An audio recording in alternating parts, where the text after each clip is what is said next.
story you are about to hear is true. Only the names have been changed to protect the innocent. Fatima Cigarettes, best of all long cigarettes, brings you Dragnet.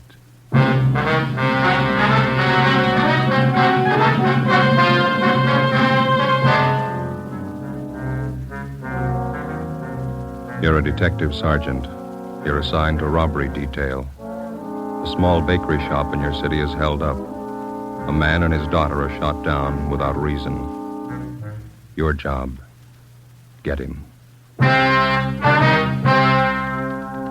If you want a long cigarette, smoke the best of all long cigarettes. Smoke extra mild Fatima.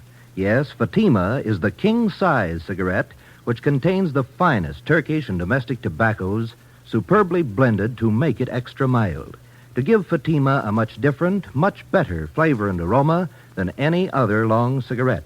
That's why Fatima has more than doubled its smokers coast to coast. Enjoy extra mild Fatima yourself. Best of all, long cigarettes. It's wise to smoke extra mild Fatima. It's wise to smoke extra mild Fatima.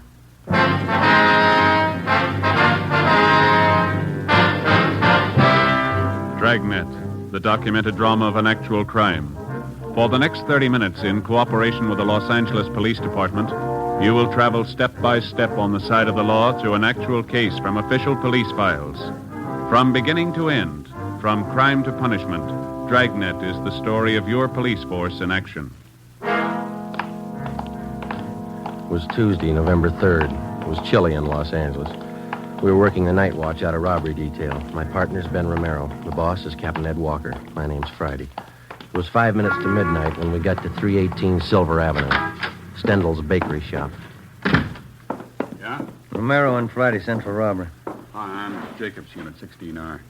My partner Olson's back there in the shop talking to the owner. You answered the call, did you? Yeah, must have been a crazy man. Shot two of them down, cold blood. There they go in the ambulance now. Shot up pretty bad. Mm-hmm. Who runs the place?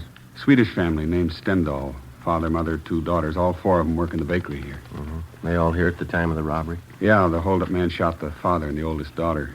The mother and the younger girl are in the back, straight through that door. Okay. Thanks, Jacob. Right, Sergeant. Joe. On the side of the door here. Looks like a bullet hole. Yeah. Hey, Jacob, Yeah, Sergeant. you want to call into the crime lab, ask them to send somebody out? Right. Thank you. Hi. You Olson? That's right. Romero and Friday sent for robbery. Oh, how are you? These are two of the victims, Mrs. Signey Stendal. The girl's her daughter. Name's Jennifer. Any other witnesses? Not so far. Neighborhood around here is pretty deserted this time of night. Hold-up man made a fast getaway. And two people who were shot. What kind of shape are they in? The father, Mr. Stendal, he's got a bullet wound in the right shoulder. Older daughter's a lot worse. Her name's June. 19 years old. Shot 4 or 5 times through the stomach. Mm-hmm. You want to stand by? Right, yeah. Okay. Mrs. Stendal, we're from robbery detail. Ja, how do you do? How do you do? Jenny, var snäll och se om sittplats för herrarna. 2 stolar. Yes, Mama. You will excuse me for not getting up, officer.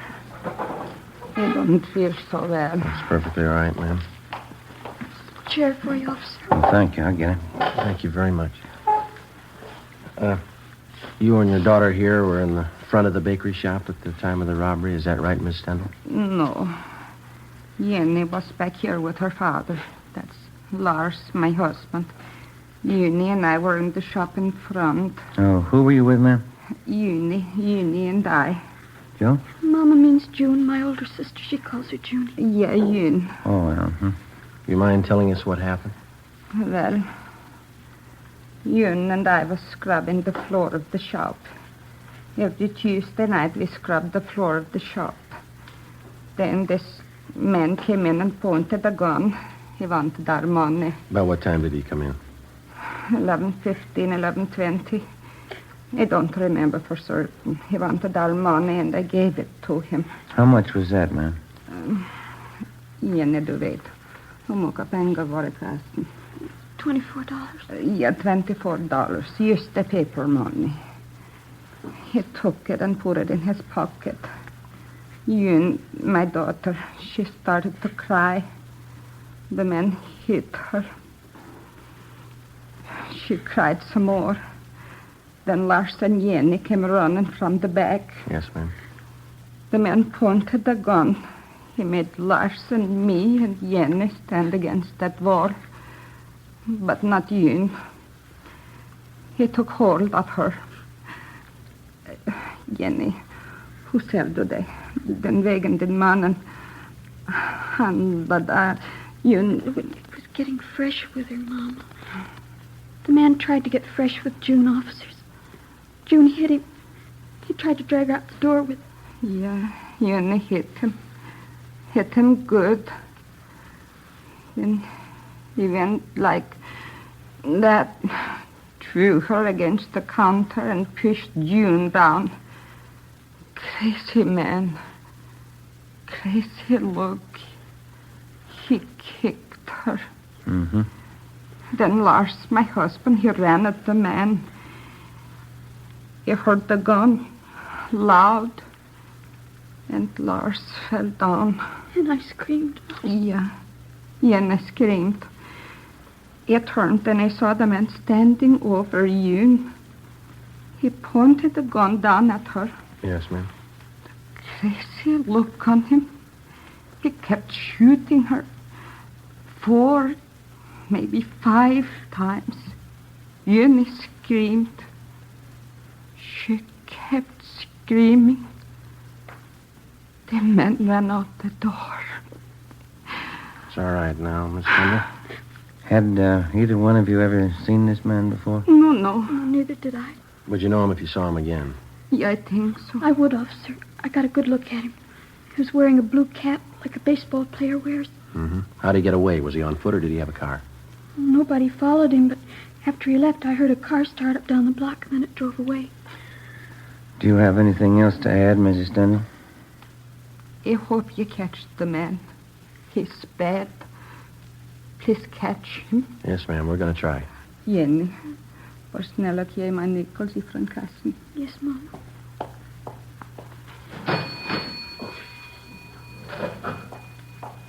Here, Mama. Here, officer. When you find the man, please call me. You keep the nickels. We'll call you.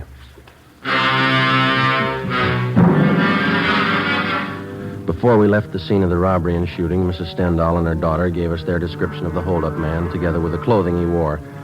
The suspect had no outstanding physical characteristics that they'd noticed. The only thing unusual about his clothing was that he wore what appeared to be a baseball cap at the time of the hold-up.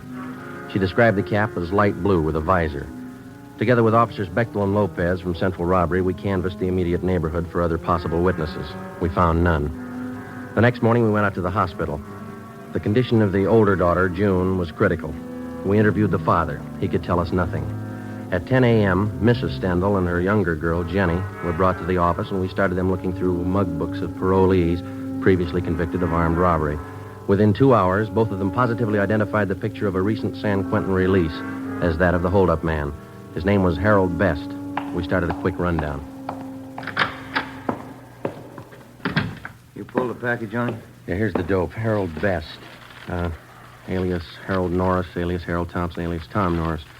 One term for armed robbery in Q. Got out 4 months ago. Ammo and description both match. How about the ex-con file? Did you check it? He's registered. Did you get a hold of his parole officer? Yeah, 2440 Excelsior Avenue, his rooming house. Well, that checks with the ex-con files. Parole officer says Best went to work 2 weeks ago at a filling station over on Vermont. Yeah? Doesn't seem to be able to hold a job. Quarrelsome, run himself into debt.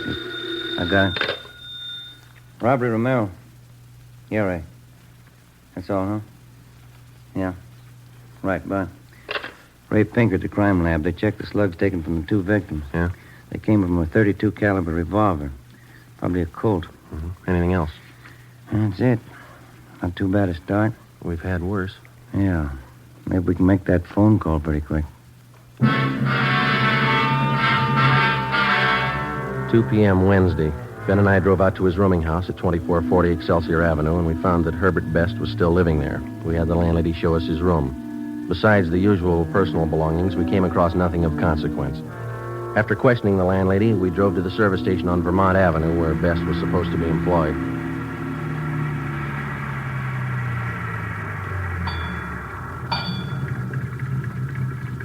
don't see anyone around. Oh, there's a fellow over there greasing your car in the rack. Oh, yeah.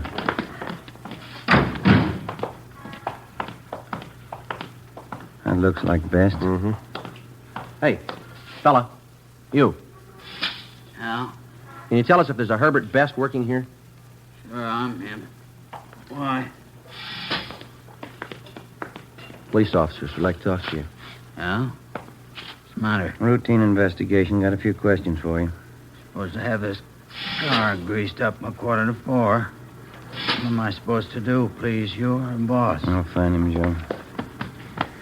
You got any heat on you? No. What's it all about? How long's this going to be? A couple of minutes. Won't take more than a grease job. Put this thing in shape. Well, we'll wait for you. How'd you find me? That nosy landlady of mine? No, routine channels.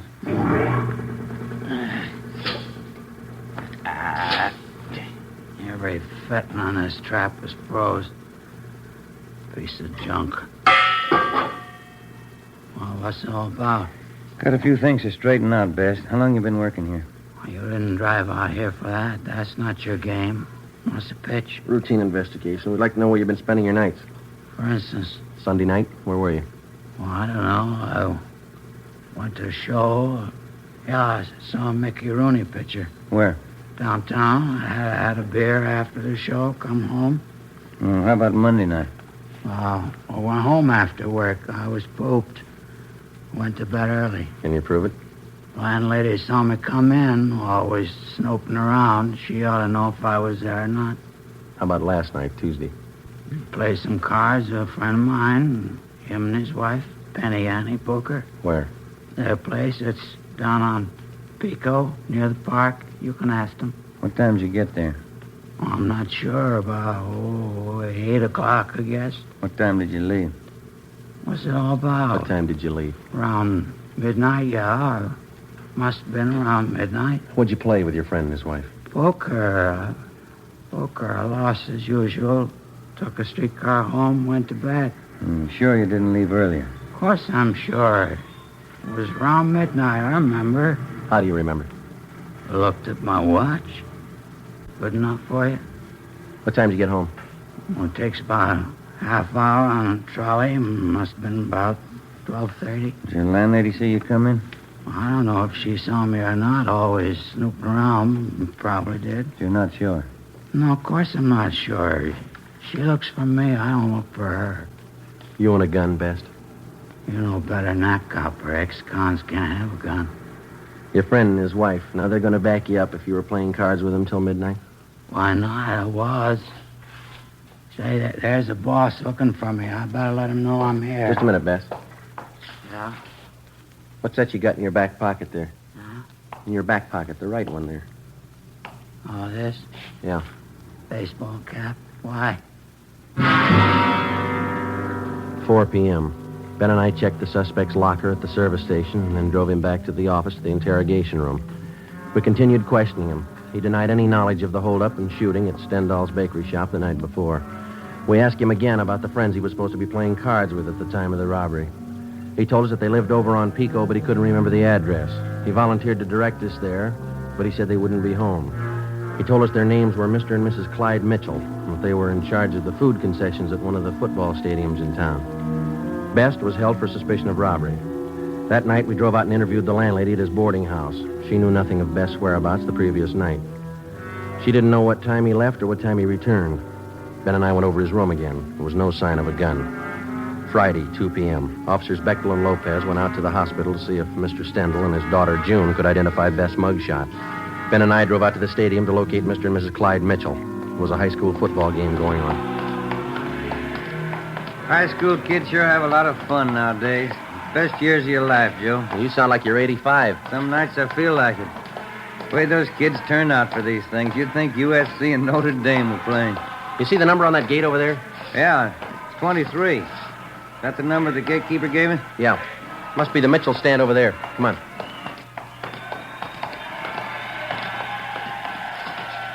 Oh, miss, can you tell us where to find Mr. and Ms. Mitchell? Yeah, around back of the stand. You're knocking the door. Thank you. Yeah, come on in. You, Miss Mitchell? That's right. What is it?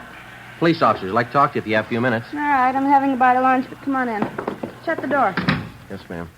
Thank you. Lousy food business. You never get a chance to feed yourself. Yes, ma'am. Hey, you care for some of these? New kind of potato chip. Revolutionary, it says. Oh? Mother Thompson's puff chips, flavored. Got all kinds, see? These here are a combination, see, garlic and eggplant. Sure tastes different. Have some? No, thank you very much. I would. Thank you. See, we're inquiring about a friend of yours, Miss Mitchell. Maybe you can tell us something about him. Oh, who's that? Man by the name of Herbert Best. Herb? Yeah, old-time friend of my husband's. What do you want to know? You see him quite often, do you, Miss Mitchell? Once, twice a month. Clyde and I play cards or go out bowling with him. Herb's pretty good company. Uh-huh. When's the last time you saw him? Early this week, Tuesday, I think it was. Sure, it was Tuesday. Let's see, yeah. It was. We played cards. Why? At your place? That's right, a little poker. Clyde and Herb and me. What time did Best get to your place, Miss Mitchell? Right after I finished up with the dinner dishes, around 7:45, I'd say. Mm-hmm. How long did he stay? A couple of hours. We sat around, had a few drinks, played poker, nickel limit. What time did he leave? Do you remember that? A little before 10, I think. I'm sure of that, ma'am. It's important. Sure as I can be. Must have left before 10 because Clyde and I listened to the 10 o'clock news alone. Then we went to bed right after. Your friend Best tells us he didn't leave your place until midnight. Oh, well, that's not right. There must be mixed up. He left before 10, I'm sure of that. All right, Miss Mitchell. Thank you. Say, I hope I haven't said anything I shouldn't have. I know Herb's an ex-con. Yeah, He likes to gamble. You're not checking up on him for Tuesday night, are you? that's right. You playing too much poker? We're not playing enough. 3:30 p.m. We located Mr. Mitchell, corroborated his wife's story, and then we went back to the city hall. Officers Bechtel and Lopez were waiting for us. They told us that they had seen Mr. Stendhal and his daughter, June, at the hospital. Both of them had identified Herbert Best's mugshot as that of the holdup man. At a show-up, Mrs. Stendhal and her daughter identified Best. We checked auto records for all stolen cars that might tie in. There were none. We then started to work on the theory that he had taken a bus from his friend's place where he had been playing cards to the Stendhal bakery where the shooting took place. Lopez and Bechtel rode the bus over the same route. It took 43 minutes. Plenty of time for Best to have gotten from one place to the other, even on a slow run. We interviewed the bus driver who'd been on duty that particular line Tuesday night between 10 p.m. and midnight. He identified Best as one of his passengers, but he didn't remember where he got off. The next morning, Ben and I met with Ed Walker, captain of robbery. Hi. How'd you make out? Just saw the deputy DA. Laid out the case for him. Yeah? We got the complaint. He'll be arraigned this afternoon. How strong a case you got? Well, each one of the Stendhal family identified Best. His alibi didn't stand up for Tuesday night. Uh-huh. And we got that bus driver. He tapped Best, too. And that blue baseball cap. All we need now is the holdup gun. I hate to spoil it for you.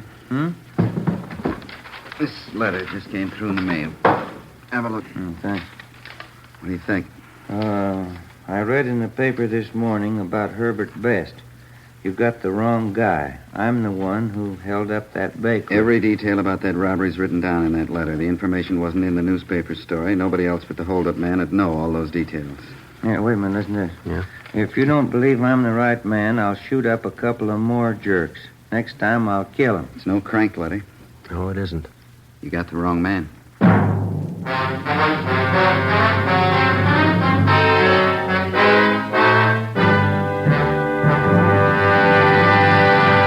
You are listening to Dragnet, the case history of a police investigation presented in the public interest by Fatima Cigarettes. If you smoke a long cigarette, it will be in your interest to listen to this case history recorded by a typical Fatima smoker.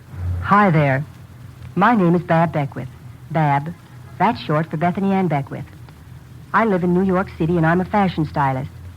The other day at a showing of the new fall styles, I ran out of cigarettes. A friend of mine, a designer, introduced me to the new long Fatima. I really wish someone had told me about them sooner. Fatimas are a lot milder than the cigarettes I've been smoking, and they have a delightful flavor, too. I'm very glad to recommend them to you, because I know from experience it's wise to smoke extra mild Fatimas. And more smokers every day are finding that out. Actual figures show extra mild Fatima has more than doubled its smokers coast to coast. So enjoy extra mild Fatima yourself. The king-size cigarette, which contains the finest Turkish and domestic tobaccos, superbly blended to make it extra mild. You will prefer Fatimas much different, much better, flavor, and aroma. You will agree. It's wise to smoke extra mild Fatima. It's wise to smoke extra mild Fatima. The best of all long cigarettes.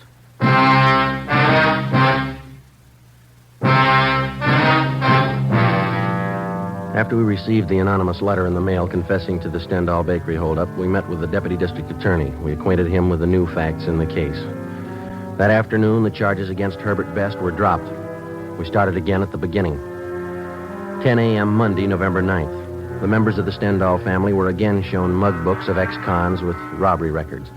This time they picked out 8 mug shots of known robbery men, each with a marked resemblance to the original suspect, Herbert Best. Together with officers Bechtel and Lopez, we started checking them out. The first 2 days, we tracked down 4 of the 8. All of the 4 were in the clear. 5:15 p.m., we got back to the city hall, the carpool.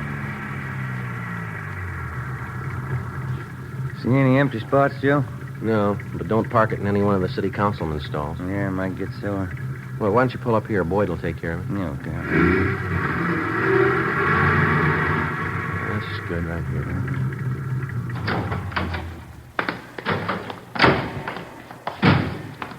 Doggone it, I knew there's something I forgot to do.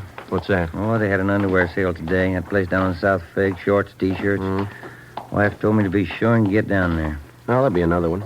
That place has sales all the time, don't they? Only twice a year on underwear. Stuff I've got's not going to last till next time. Friday? Ben? Wait a minute. Gene Bechtel. Yeah. Hi, Beck. Hi. Going up? Yeah. How'd you make out? 2 men we checked were clean. We picked up something 77th Street station. Now, go ahead, Ben. Uh-huh. Oh, watch that elevator door, Joe. Yeah, I'm sorry. Well, what's with 77th Street? Oh, a couple of men in traffic out there covered an accident this afternoon. 91st and Central, hit and run. That's so? One of our traffic cars saw the collision, took out after the guy. Chased him 10 blocks. Mm-hmm. And while they were chasing him, they thought they saw the driver throw something out of the car window. Yeah, what? I'm coming to that. When they finally pulled the car over, gray coupe, the driver told him his shoulder was wrenched in the accident. He was on his way to his own doctor. Mm-hmm. Our men took him to 77th Street, had the doc there look at him. Yeah. While the doc was treating the guy, only one of the officers was in the room. Mm-hmm. When he turned to get a drink of water, the suspect slugged him, then the doctor. Jumped out of the window, got away. Teletype's out on him. You went to an awful lot of trouble to beat a traffic rap. Yeah, that's the way to impress the boys out there. They got out of broadcasting the guy, went back to the spot where they thought they saw the guy toss this thing out of his car when they were chasing him. Did it pay off? They found a .32 Colt revolver. Russ Camp's checking it now over in the crime lab. What did they say the man looked like? Description measures pretty close to our holdup guy. I'll get it. Robbery Friday. Yeah, just a minute. See you back. Oh, thanks. Yeah. Oh, yeah, Russ. Yeah. Okay, fine, right. Russ Camp checked the .32 revolver with the slugs in the Stendhal case. Yeah. Positive make. The gray coupe, which the unidentified suspect had been driving, had been checked out by traffic officers at 77th Street Division. They had found that the owner and driver of the car was a man named Bruno Stock, a 2-time loser with a page full of major and minor crimes to his credit. We checked his mama sheet, and we got out a broadcast on him in an APB. A stakeout had been placed at his last known address. We picked up a sandwich and a cup of coffee for dinner, and then we started checking out Bruno Stock's relatives and friends. By 6 o'clock the following night, we still had no idea where he was. A little after 9 p.m., we got a call from an informant who told us that a Tommy Josephson, a small-time thief and reputedly a friend of Bruno Stock's, wanted to talk to us. We found him in a small apartment over on West 6th. One thing I want to set you straight on. Bruno's no friend of mine. He's in on the heavy rackets. No heavy racket man's a friend of mine. All right, we got it. Now where's Bruno? He came here tonight, 6:15. Moved right in on me. Didn't even ask me. What do you want with you? Now, you remember, Bruno's no friend of mine. Yeah, we got that. Now, what do you want? A gun. He knew I had one. I keep it for self-protection. You can't trust these heavy men. Did you give him the gun? Give it to him. He took it. Shook me down like a rat. Made me go out and buy dinner for him. My own dough. Had to bring it back here for him. Yeah. Bruno's no friend of mine. What he does with that gun is his grief. It's out of my hands. When did he leave here? An hour ago, I think. Maybe a little less. Shook me down like a rat. Real heavy guy. Where was Bruno going? I don't know. He's crazy. All them heavy guys are crazy. Talk like somebody with a paper head. Did he tell you where he was going? See a friend of his over in Dogtown. Guy runs a bowling alley. Bruno's going to borrow his car. What for? He's heavy, I tell you. Said he was going out on a heist tonight. Did he ever write you guys a letter? Why? Well, he told me he was going to prove what he wrote to you. Crazy. I didn't get it at all. Yeah? Said he was going out to kill a couple of jerks. 9:30 p.m. We got the address of the bowling alley run by Bruno Stock's friend, and we called the office. An alert for the suspect was broadcast immediately. Together with Gene Bechtel and Lopez, we drove to the bowling alley. Ben and I went in. Bechtel and Lopez covered the outside. It's a good crowd. I wonder where they do business. I don't see any counter. No, neither do I. Oh, yeah. There it is. Way over in the corner. Oh, yeah. There's nobody behind the cash register. How about that fellow in the white T-shirt standing by the cigarette machine? Yeah, looks like he works here. Let's go. Joe, guy with him. Just turned towards Bruno, us. come on. He sees us. He's going for the back. All right, you, let's hold it up. Come on. He ducked in there to the right, Joe. Down behind the alley. Hold it up, Stock. The window, Joe. Went right through it. Come on. Here. There he is. Get out. Joe! He's in there, Beck. Cover the front. Right. Over the fence, Joe. There he is. All right, give it back. Yeah. Come on.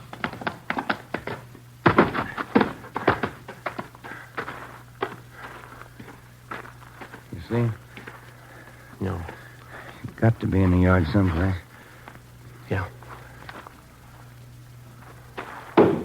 Where'd it come from? I can't see. Keep down. Backstairs of that house. There he is. Give it up, Stock. All right, mister.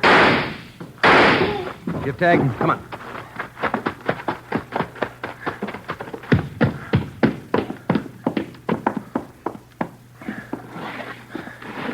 What's it look like? Wait a minute. It's a shoulder wound. You want to shake him down? Yeah. Joe? Ben? You all right? Yeah. Get an ambulance, will you, Beck? Right. I'll throw the cuffs on him, huh? Yeah.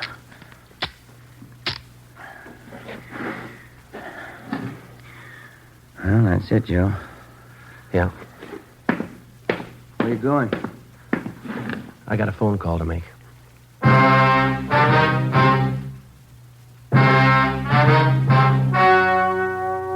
The story you have just heard was true. Only the names were changed to protect the innocent. On February 18th, trial was held in Superior Court, Department 84, City and County of Los Angeles, State of California. In a moment, the results of that trial. And now, here is our star, Jack Webb. Thank you. In the Record Bureau of all metropolitan police departments, there's a special file in which all known criminals are cataloged and cross-indexed according to identifying marks. Marks which help the working detective. And so, with the cigarette, the outstanding identifying mark of Fatima is quality. The careful selection and blending of only the finest Turkish and domestic tobaccos to make Fatima extra mild. Now, if you're a long cigarette smoker, you'll find, like I did, that every pack is extra mild. You'll find it's the best of long cigarettes. Smoke Fatima.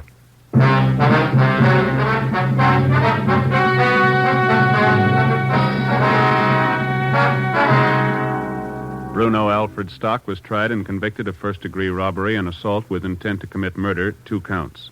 Because of his prior convictions, he was adjudged an habitual criminal and sentenced to a life imprisonment. He is now serving his term in the state penitentiary. You have just heard Dragnet, a series of authentic cases from official files. Technical advice for Dragnet comes from the Office of Chief of Police W.H. Parker, Los Angeles Police Department. Fatima Cigarettes, the best of all long cigarettes, has brought you Dragnet from Los Angeles. Coming up, Duffy's Tavern. Next Tuesday, it's Fibber McGee on NBC.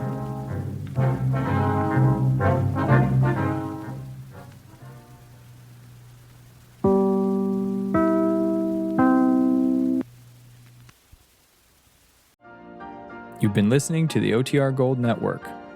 Find more classic radio at otrgold.com.